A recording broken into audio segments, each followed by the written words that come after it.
Ayon po ba kayo sa pag-aresto nila kay PRRD at pagdala sa ICC sa Netherlands? Hindi. Bakit po, ma'am? Dapat. Kasi hindi naman makatarungan yung ginawa nila eh. Kay Presidente Duterte. Dapat lang yung si BBM bumabaya sa pwesto. Bakit po, ma'am? Bakit po? Hindi magandang ginagawa niya ngayon. Sa totoo lang. Kaya Binoto niya ba si BBM?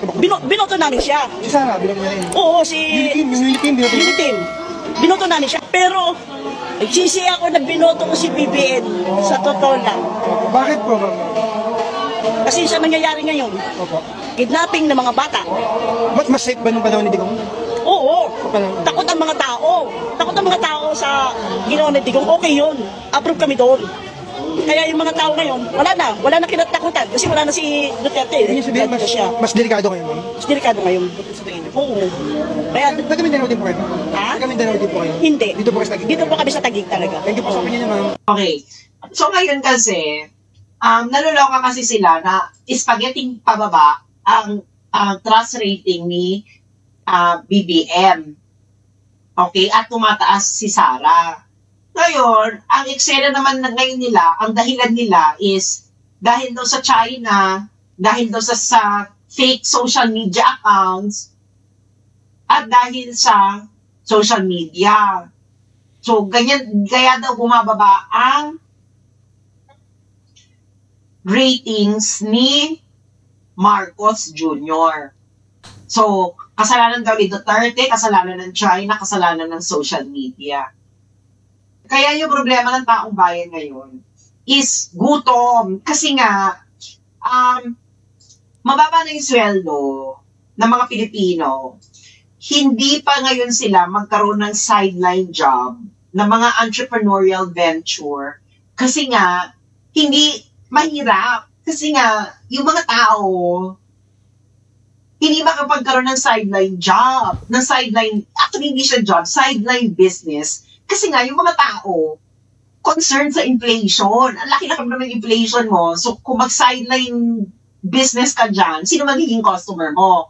Tapos, yung mga pinakamaganda pang customer sa mga sideline business, mga turista, kinikidnap nyo. Kung hindi nyo kinikidnap, anong ginagawa ninyo? Inaakusahan yung spy, pinapaalis yun ng Pilipinas. O, di ba? Aminin ninyo, yung mga angkas dyan or yung mga Grab, kasi meron, nung nasa Pilipinas ako 3 years ago, kinakausap ko yung mga Grab driver. Ngayon, sinasabi ng mga Grab driver sa akin na nung panahon daw ni Digong, nagsa-sideline daw sila sa tourism. Anong ginagawa nila?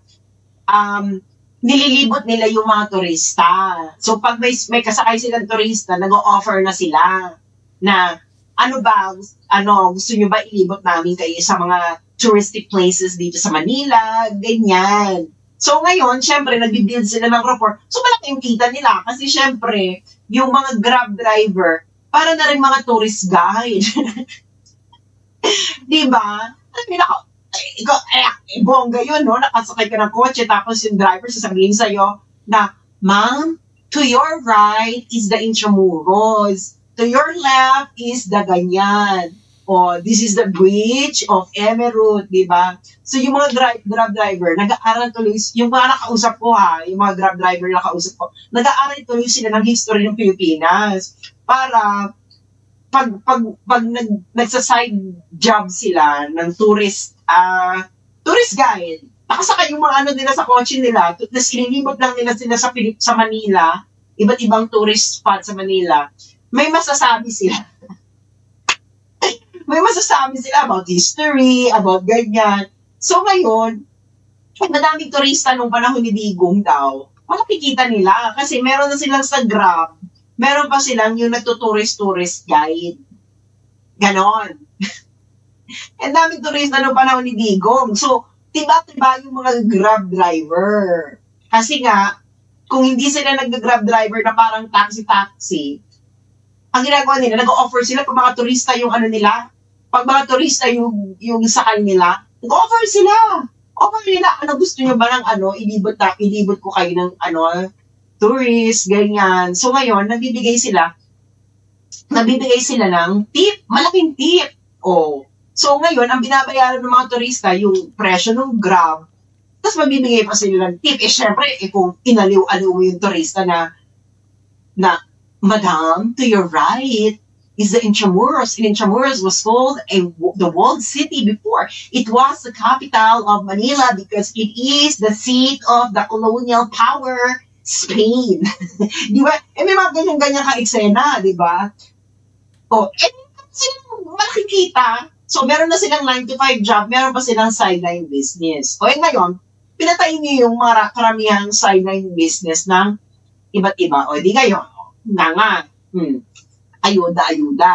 Yung ayuda, consistent ba yan? Hindi na malaki, hindi pa consistent. Yan ang pinakamahirap sa buhay.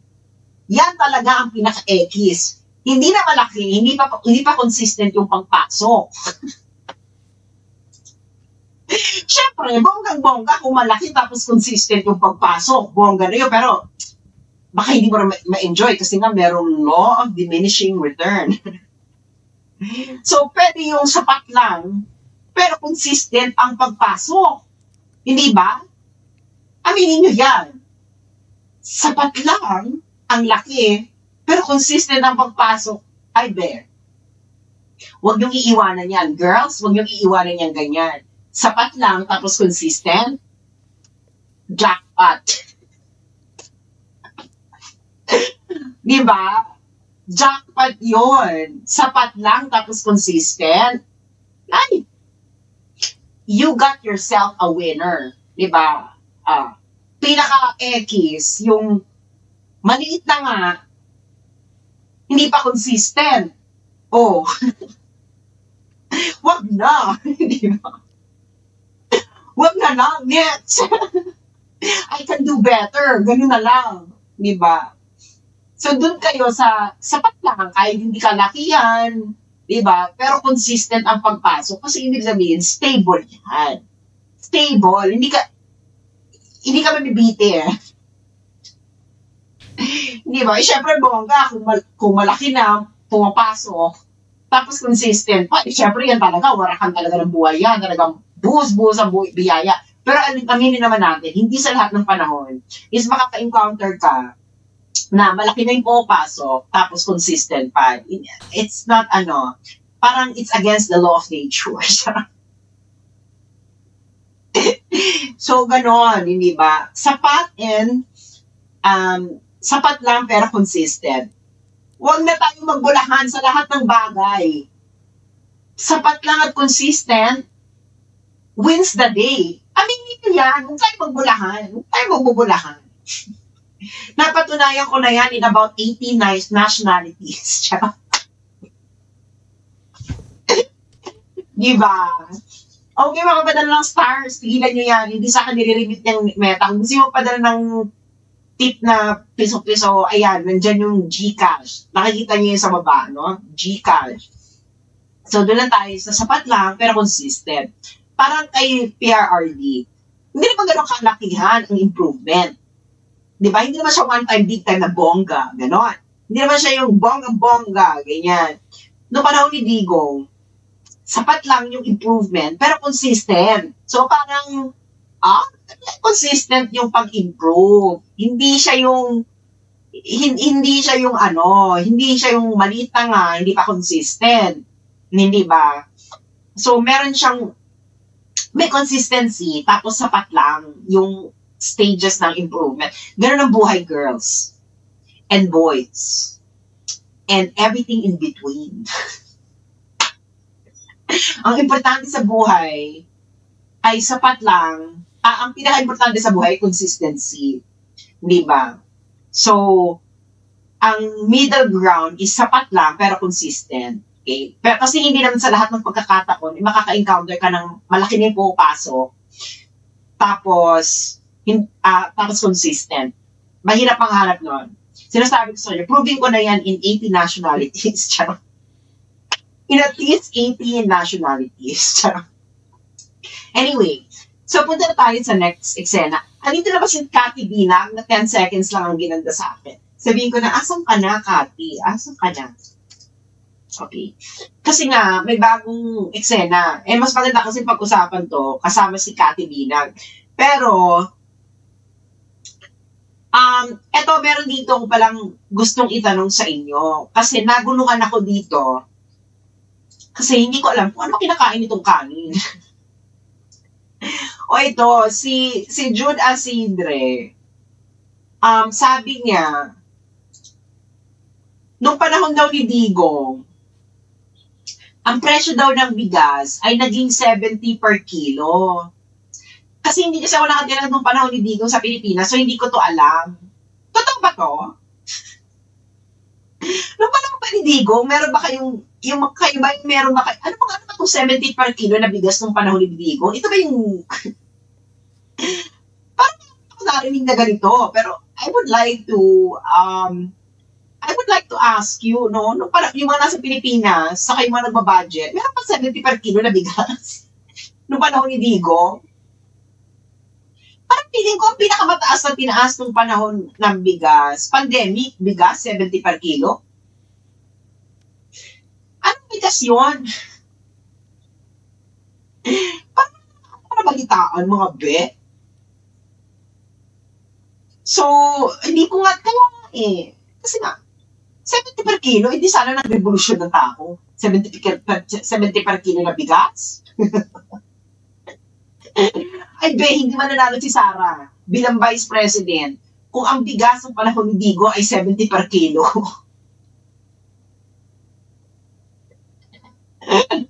Alam ko na control ang presyo ng bigas noon within 30 pesos to 40 pesos. Tama ba ako? Ang per kilo ng bigas nung panahon ni Dico, parang na-control siya between 30 pesos and 40 pesos. Hindi ba? So, dun siya naglalaro within 30 pesos to 40 pesos. Siguro pinakamataas na noon, ayan, 55. Pero outlier na yon eh. Pero between 30 pesos to 40 pesos naglalaro yung bigas for most of its term siguro. Tapos may mga outlier na 45, 55, ganyan. Pero hindi siya yung, ngayon kasi magkano ang bigas ngayon naglalaro? 40 to 50? Or 50 to 60? 30 to, di ba? So, huwag naman tayong eksahurada. Huwag naman tayong eksahurada, Jude Asidre, eksahurada ka masyado eh. So, ayun na nga ang eksena ng buhay, no? Yun ang eksena ng buhay at as confirmed by AGs and the law of diminishing returns. So ibig sabihin nito, yun talaga ang law of nature. Dahil kinonfirm ito ng AGs. Okay. So ngayon, eksahurada to si Jude Asidre. Itong si Cathy, inindiyan na ako, dead ba si Cathy sa akin. Naku, ikaw Cathy ha. Okay. So ngayon, bilang pagtatapos, ito naman, naloka ako dito sa Philippine News Agency. Okay. So ngayon kasi, naloloka kasi sila na spaghetti pababa ang trust rating ni BBM. Okay, at tumataas si Sara. Ngayon, ang eksena naman ngayon nila, ang dahilan nila is dahil daw sa China, dahil daw sa fake social media accounts, at dahil sa social media. So, ganyan, kaya daw bumababa ang ratings ni Marcos Jr. So, kasalanan daw ni Duterte, kasalanan ng China, kasalanan ng social media. Fake accounts pa. Alam nyo, kung maka-fake accounts kayo, akala ninyo, kaya ninyong mag-organize ng global, worldwide birthday celebration ni Marcos Jr. Fake ba yun?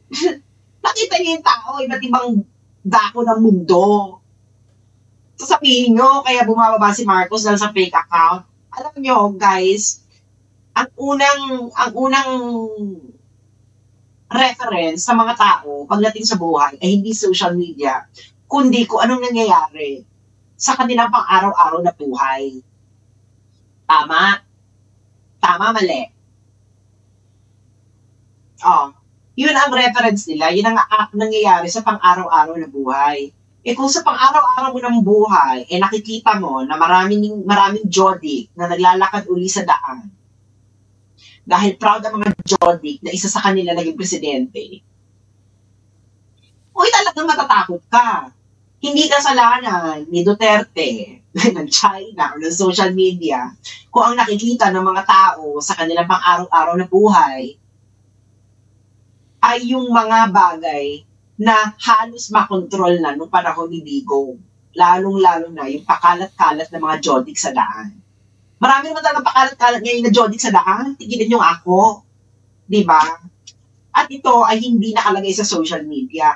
Ano sa tingin nyo ang lalabas sa social media? Yung biyakan na mag-iimbento? Hindi. Ang mga nagbabiral din sa social media is yung nako-confirm ng mga tao dahil ito ang nakikita nila sa pang-araw-araw. Ano kayo? Fake accounts, Diyos mio. Sana hindi kayo naniniwala sa sarili nyong propaganda na fake accounts kaya ang dahilan kung bakit bumababa ang trust rating ni BBM.